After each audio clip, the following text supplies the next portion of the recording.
but welcome everybody. There she is. The intersection this morning. Oh, here's Nadia. Nadia, we're going to take just a couple minutes to do maybe some announcements so that many more people can sign in today. And unfortunately, my voice is coming through my phone. Are there announcements of things coming up? I've been sending out some things for people to take special note of today. I sent out a youth conference, a global youth conference that's happening. This is through the International Charter for Compassion. I went to a precursor this summer. All of it's arranged by people under the age of 35. I cannot even begin to tell you how much I learned and how much hope it gave me. And so I encourage, it's no cost. I can send it out again. It starts today. You can go in and out of it all day today and tomorrow. But these are young leaders all over the world. And I just can't say enough about it. I'll put something in chat, the link to registration if you decide you want to drop in. The keynote is like 22 and started his own nonprofit on youth leadership. And just amazing what some of our young leaders are doing and the wisdom and the innovation that they bring to the work at hand. Let's see what else is coming up. We continue the Interfaith Summit, the conversation we're having on a community-wide scale about taking the work that we're doing at the intersection, of faith, community, civic engagement, but also at that intersection of many faith traditions and religions. And we've been doing great work, but we want to take it to the next level in terms of how do we root this in our community so that in 2050, it's still happening, right? And how do we sustain that? So I also put information. You should have gotten that. The next round is going to be virtual on the evening of October 29th. Peter has his hand up. Yes, thank you, Ann. Good morning. Peter Onofre, New Life Christian Center. We are hosting the Good Acres Roundtable this coming Tuesday, which is October 22nd at 9 a.m. from 9 to 10:30. And for those that haven't been to a roundtable, it's an excellent collaborative work that the Impact Guild is doing across the city. And we're honored to be hosting it. And we'll be discussing developing social capital and resiliency in community in different facets. So everyone's welcome. And I'll put it in the chat, the address and time and any other info. Thank you. Thanks, Peter. And I recommend to everyone, if you have not been to any of these roundtables, to at least go to one. Let me turn it down. Because you're just... That's okay. You have to go. We've got some noise here. There we go. To go at least once. Again, it's much like the Global Youth Conference. One, it's going to give you a vision and a view of the work that is happening. Amazing work in our city, and hope. I would hope that you would continue to go to roundtables, but go at least once to know that this is happening all the time in our city. So Peter's going to put that in the chat. I'm going to put the info in the chat about the Global Youth Conference, and I'm going to put the info in the chat about the next Interfaith Summit conversation on the 29th. So watch for those things in chat. And Nadia, I know that you are with us. So I hope you come into view and turn on your microphone. But Nadia is with Culturingua here in San Antonio, has been doing phenomenal work over these years in terms of folks migrating, but becoming our neighbors and residents and the refugees here, and has also taken it to another level and has invited a team with her that are doing like economic development. I'm not going to say much because I'm going to learn with everyone else. So, Nadia, are you there? Yes, I'm here. Thank you so much, Anne. Good morning, everyone. It's so wonderful to be here. As Anne mentioned, I'm Nadia Mavrakis. I'm the CEO of Culturingua. Culturingua is a nonprofit that celebrates the people and heritage of the Middle East, North Africa, and South Asia. We focus on community and economic development in the greater medical center area, where a large number of immigrants and refugees live. I am joined today by a few other members of the Pathways to Prosperity Coalition. So I'll explain what that coalition is, but I'll just briefly introduce Nadia Mavrakis, who's our co-leader with Culturingua alongside me, Tammy Buell, who's with West Avenue Compassion, and Howeida Warfali with Salver. So I'll let them kind of introduce themselves as they get to their sections, but I'm gonna share my screen and Nader's actually going to share his screen and I think share his sound as well. We have a really short video to explain one concept.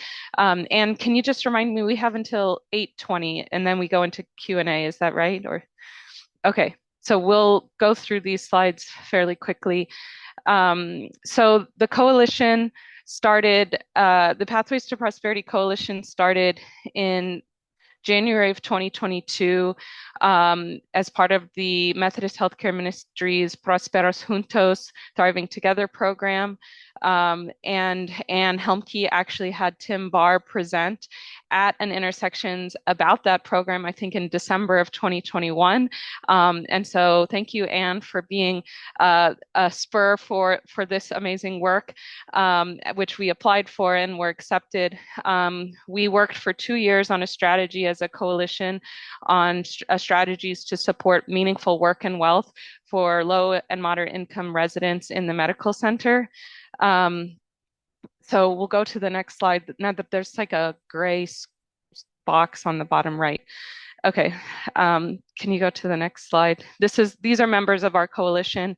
So we have city and community-based organizations, and importantly, persons with lived experience and community residents, and a variety of organizations, some of whom are represented on this call.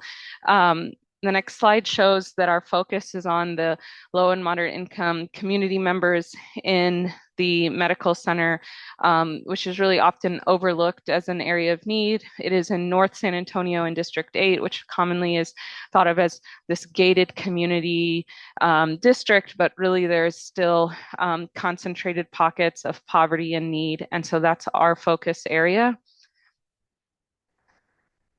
And it includes a variety of people from different immigrants from Latin America, as well as across the Middle East, North Africa, and South Asia region. So the city will soon designate that area as the Silk Road Cultural Heritage District, which is an exciting recognition of the cultural contributions of this community.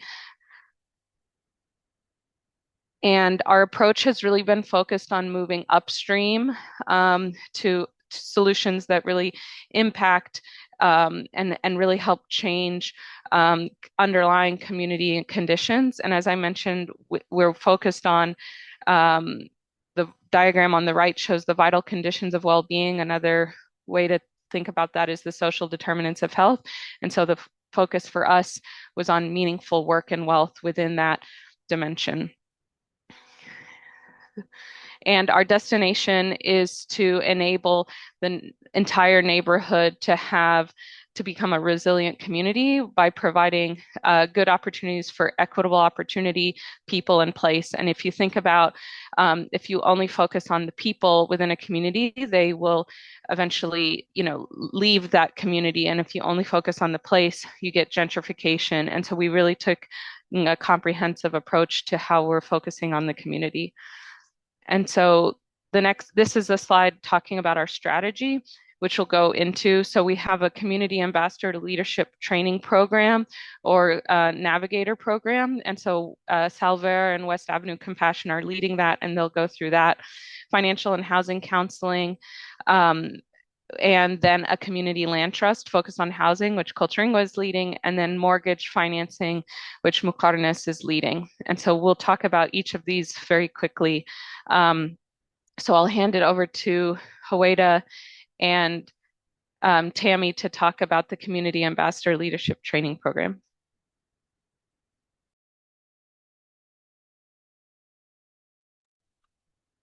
All right. Good morning, everyone. This is Hueda with Salver. I'm going to go through this relatively quickly as well. So as Nadia mentioned, the Community Ambassador Leadership Training is a component of what we're doing through this, through the utilization of this MHM funding. And ultimately, the big goal is to, work on our target population, the refugee and immigrant leaders within the geographic area that Nadia described, and connecting them to available resources that they can then share with their communities at large. And ultimately, it's to support meaningful work and wealth that is comprised of a number of components. Nadia, can you move on to the next slide? Okay. And so, and we're looking at a number of things. We didn't want to go in there with this, the literature tells us certain things. We didn't want to go in there saying we knew what this particular target population needed. And so the idea was to develop these key informants, select key informants. These are people who throughout the years have demonstrated leadership and interest and a genuine care and passion for this particular, development of leadership, development of meaningful work and wealth. So we met with a couple of people within the community, created this, conducted these key informant interviews, and then did a micro thematic analysis on it so that we could extract some information. And some of it we already knew, some of it we didn't. And so it was really nice because we're able to develop and move forward, having information that is confirmed by the literature, but then also information that's confirmed by key individuals within our community. We're in the focus group phase now, so we are working on recruiting members of the target and bringing them to the table, and then further hearing them and letting them voice their concerns and their issues and their interests and what resources that they would like us to bring to the table. And that will complement the literature and then also complement the findings of the key informants. And so we're looking at this being the plan for July, from now to the end of the year, and working on, again, continuous processing of that information and developing this curriculum and preparing it for implementation for 2025. Next. All right. And so during the tail end of this year into the beginning of next year, we are going to be recruiting participants for the first cohort. First cohort is going to be small. We're going to have 8 individuals as a part of that. That is the goal. And continuously, we want to make sure that we're recruiting for further cohorts, but then also using the information that's being presented to us throughout this. So the 8 participants of the first cohort, for example, using the information and the feedback that they provide us so that we can modify and further grow the program for the next cohorts. And so by the end of mid next year, so by July 2025, the goal is to have that first cohort done and to begin our preparations and recruitment for cohort 2. All right. Throughout, and breaking it down a little bit more into what these sessions are going to look like, the goal is, to provide these individuals with resources that are going to be able to help them create that self-sufficiency, help them, so things like know your rights, financial advice, just job training, resume building, things of that nature. And the idea is self-sufficiency at the end of the day that will help to then guide them to meaningful wealth and work opportunities. All right.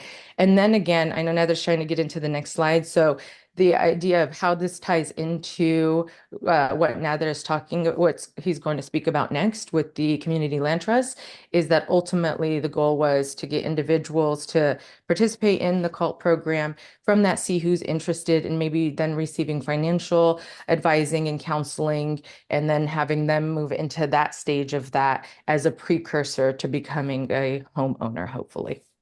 All right. Go ahead, Nadia. Thank you, Huwaida. So my name is Nadia. I'm with Culturingua, and just to build on what Nadia and Huwaida shared, and back to those pillars that's defining our work. So I'll be talking about the financial housing counseling and community land trusts and the mortgage that we're going to be offering as part of this work. And I'm going to I'm also conscious of time, so I'm going to try to do it quickly. So part of this also, we have identified financial and housing counseling as a skill that our community need to build wealth. So this is going to be part of our program for training and going through specific training regarding finance and housing. That include building credit, managing budget, personal budget, how to use money and deal with money, or use the banking system in the US. This is this supposed to be a video? This is a very short video that should be working. So that's the Most people have no clue that in 20. That's a short video that you should be, just to give you an idea about the CLT, and I'm going to talk about it after. Community land trusts, or CLTs, are nonprofit organizations that acquire, own, and steward land permanently for the common good. The most common CLT land use is housing, but retail, office, and a variety of other uses are possible. CLTs give formal decision-making voice and power to local community residents in determining land uses. Here's how CLTs make home buying affordable for families in their communities. First, the CLT builds or buys homes using one-time public or private investment. Next, the CLT sells just the home to a low-income buyer who qualifies for a mortgage, and the CLT keeps the land, holding it in trust for future generations of home buyers. In return for being able to buy a home at a discounted price, the family agrees to pay it forward and sell to another low-income family at a price they can afford. The CLT manages the sales process, ensuring that each home-buying family builds some wealth from a predetermined, limited amount of the sales proceeds. In this way, the one-time public or private investment in CLT homes makes lasting affordability a reality and stabilizes communities.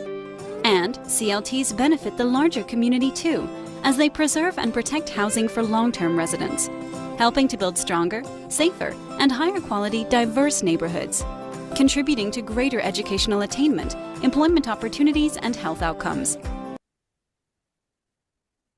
Okay, that was sorry, I'm going back to my presentation. That's a short video talking about CLT. Essentially, and I know our presentation doesn't show, but this work has taken us 2 years, and then after 2 years of community research, community meetings, and meeting with our partners, we decided to use CLT. It's a tool essentially to make housing as an affordable for a long run. And the idea is the community would own the land, and the house on top will be owned by the residents. Only just the house, not the land. And these are just pictures of our coalition's visit to other CLTs in Texas, and this is in Austin. This is another visit we made to Minneapolis, Minnesota. Also, they have a big CLT. The picture, the murals on the right, those are the actual owners of the CLT. They have that's another example. And CLT, just like a regular house, like any other house, you wouldn't be able to differentiate if that's a CLT. Just like the structure of the ownership is different. That's what makes it CLT. This is another example. CLT can be also mixed use and includes like commercial spaces, and that's another one in St. Paul in Minnesota. There's number of coverage about this here in San Antonio and recently, so our presentation is very short. We are cutting a lot of other information, but you can guys read more about what we are doing. And in addition to having the house, building the house and providing the house and establishing the community land trust, would not just solve the issue, because our community has has a restrictive when it comes to using money. So some of them, they don't have access to commercial or mainstream financial institutions, and even the percentage of them who has access to this banking services, they wouldn't be able to use it because of the restriction. They have the belief using receiving or paying interest. So part of our program is we're going to be providing interest-free mortgage to the CLT house. That's the other pillar. This is that's the end of our presentation. And again, we want to be conscious of time that Anne gave us. So, but if there's any question, I'd love to open it up for questions now. And maybe I'll just add very briefly to the end, because I know we're speaking to the faith community. Our products are non-discriminatory based on religion and national origin, and so we're open to all communities. But our mortgage product, we wanted to make sure that all community members could access it and that they wouldn't be compromising their faith. So Nadia alluded to the fact that many of these refugees are Muslim, so they're prohibited from paying or earning interest. So the mortgage product would be compliant with Islamic law, but also available for any community member to take part of. So I just wanted to kind of reference that more directly, since we're speaking with the faith community.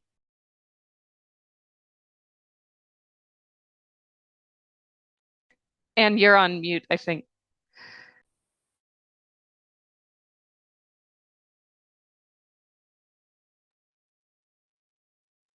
How does someone? I've had sound problems this morning. There we go. What I asked was, Nadia, have you ever thought about running for mayor? That's what I asked. Anyway, this is amazing. It's almost mind-boggling. And I also, if we did have more time, and wow, you put a lot in that time frame, and I can see where, working with Methodist Healthcare, you were able to take the time and really look at the whole picture, right? It's amazing. I want to open it up for questions. I see that maybe there's some things in chat. I'll look there. But does anybody have any comments or questions for Nadia or Nader or? I think William wanted to say something. Go ahead, William. I was wondering where people go to find out how to apply for these CLTs. That's a good question. Where do you go? That's a good question. So the work has a 3-year or 4-year, and we are in the implementation phase right now. So part of our visit is part of the implementation to make the program. So there is no thing to apply yet. The only thing that we apply, we're hiring as a coalition, and maybe Tammy and Huidi can talk more. We're hiring people, we call them people with lived experience. Basically, they are resident leaders, and it's a very important for within our design to include people with lived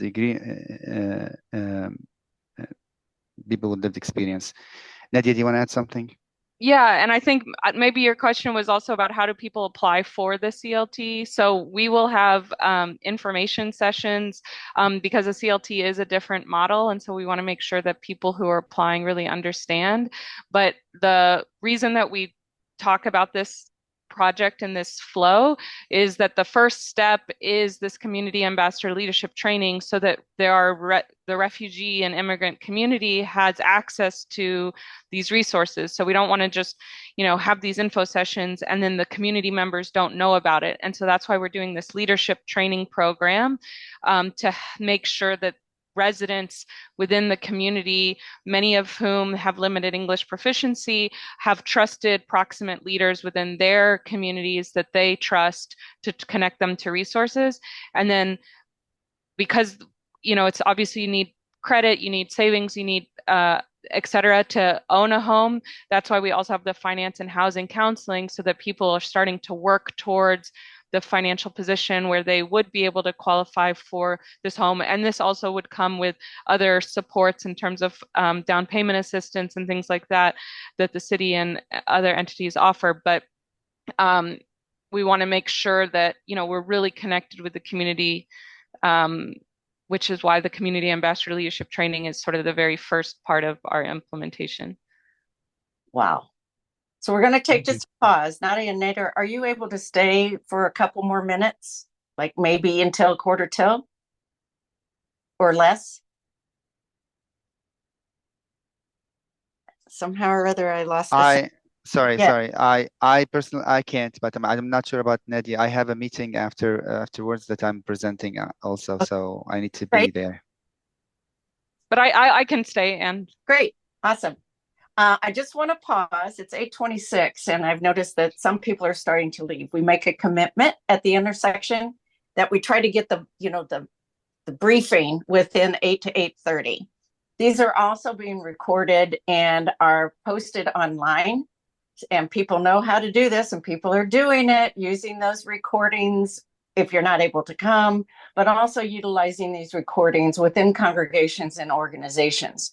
So, and I'm sure that Culturingua will be more than happy to come into congregations, but you could use this recording to open up that doorway into helping, right?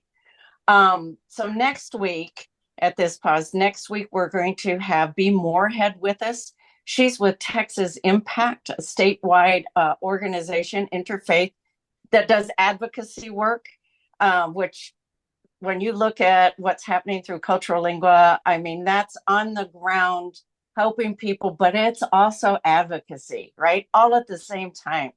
So with the elections coming up, I decided to invite Texas Impact to come and talk about their work, what they're seeing across Texas, and how we can all, be a part of that. So those who are needing to leave, thank you for being with us, and we hope to see you next week. Following that, we're going to be looking at the environmental collaborations that have been happening in San Antonio.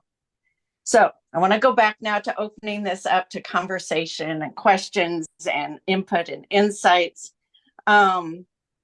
There's a question in chat. Is it possible to meet with Global Refuge to present this with staff who are working with refugees about this effort? Oh, so it's another organization. Yeah. yes, for sure. Yes, I'll put my email and Nader's email in the chat, and we would love to collaborate. Oh, look, Nadia, you're also getting votes, just so you know. I don't know if you saw that in chat, but you're getting votes. Don't know if you can win with 2 or 3, but you're getting votes. Great. Let's see. I had a question. I just got sidetracked with my own silly humor. I'm sure. Yeah, please put information in the chat where people can reach you, Nadia. People probably also, besides more information, where do you need help? How can your work be supported? Talk to us.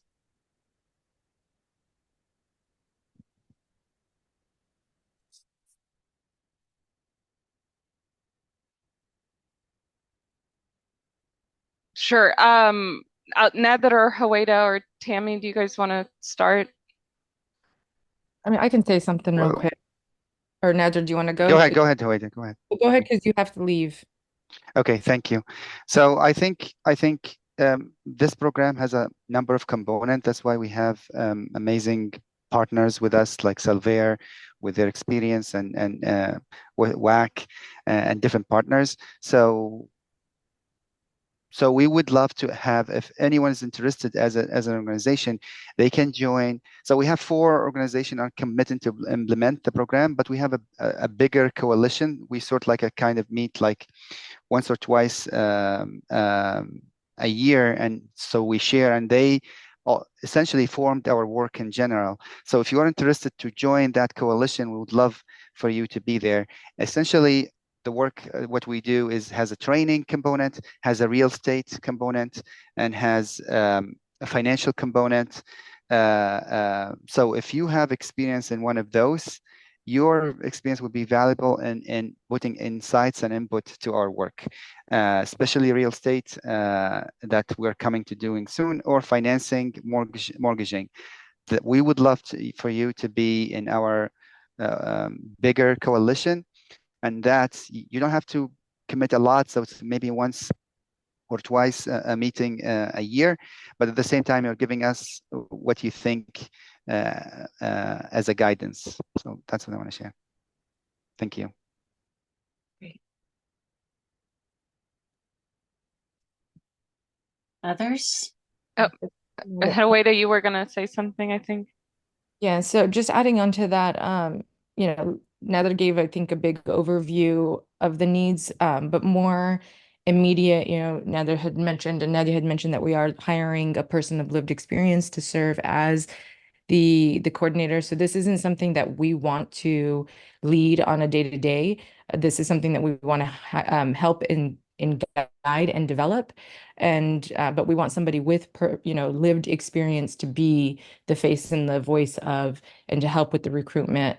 And so that job posting is going on this week. It's going to be available this week. Indeed is already set up. So if you guys could help us disseminate the word, and that would be appreciated. And then when it comes time for focus groups, we do need to recruit from the refugee population. And so if you could help us spread the word, then that would be great as well. Those are more immediate needs as far as the CULT program is concerned. That's great. Could you tell folks what Salver is? Absolutely. So salver is a Latin word meaning to be in good health. And so the overarching goal of Salver is to work with different populations. We focus a lot on refugee populations, but we do also look at immigrant and migrant populations as well to address the health disparities that that exist within the particular populations that we're working with. And we do everything from evaluation services to program development. And so in this case, we're helping with the development of the actual curriculum, and then we'll be evaluating the progress of the program from start to end. And then we are a public health consultancy, so we do get brought on to provide our expertise in helping guide these and the programs that we're affiliated with. Thank you. Who else is in the Prosperity Coalition? What other organizations? So Tammy Buell is here with West Avenue Compassion, which is a faith-based entity connected to the First Church of the Nazarene. So Tammy, maybe you can say hi. Sure. No, good morning. So West Avenue Compassion, just as Nadia said, it was started by San Antonio First Church of the Nazarene about 15 years ago. The main goal is to meet the immediate needs of the local community, which really anyone in San Antonio, there's not any kind of restriction to zip codes. They have a weekly food pantry and clothing pantry that usually has about 500 or more families that come through weekly. But also not just the immediate needs, but in the long term. They have ESL classes, connections to lots of different community resources. We're connected with Wesley Nurse with MHM, and she is also a vital part, which she has classes that come in. UT Health has come in and given vaccines, et cetera, with preventative. And then also we have somebody weekly that helps with looking for job listings. And then I also want to add that House of Prayer Lutheran Church is part of our coalition, and Anne actually introduced Nader and me to Pastor Sandra many years ago, and it was from that connection that we began that relationship with that faith-based organization, who's been a really critical part of our coalition work. We also have many community residents who are part of, as Nader mentioned, persons with lived experience is a really important part of our coalition's work, and really working shoulder to shoulder with them to make sure that the solutions are informed by the community. And I'll just give a brief story about how influential they have been, which is that, when we first started looking at the community land trust strategy, we were looking at a commercial community land trust. And then there was emphasis by the community residents that housing wasn't a concern. And so we decided to move to a mixed use community land trust, which is commercial and housing.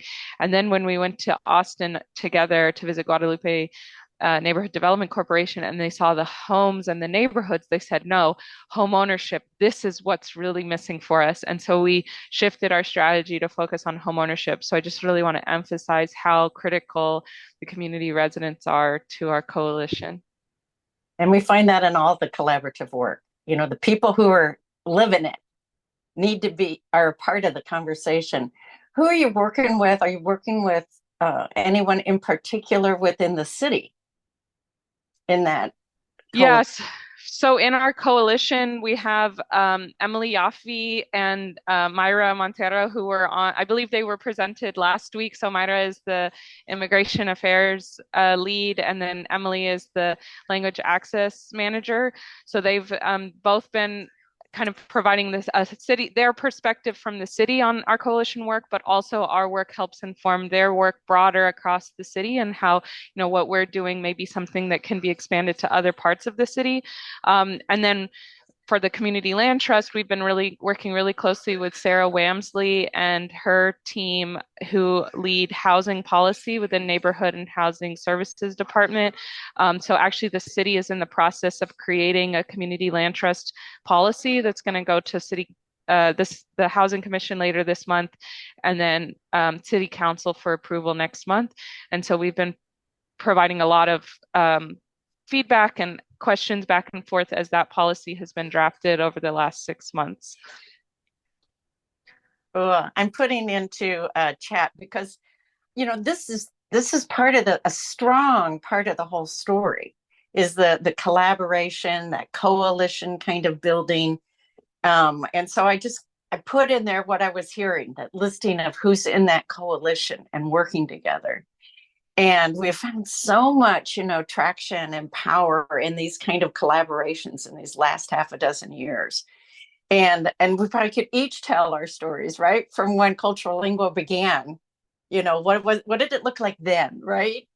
And I was just hearing this from some other people yesterday in terms of food insecurity, right? Well, when we were doing, then, and then what's it like now, right?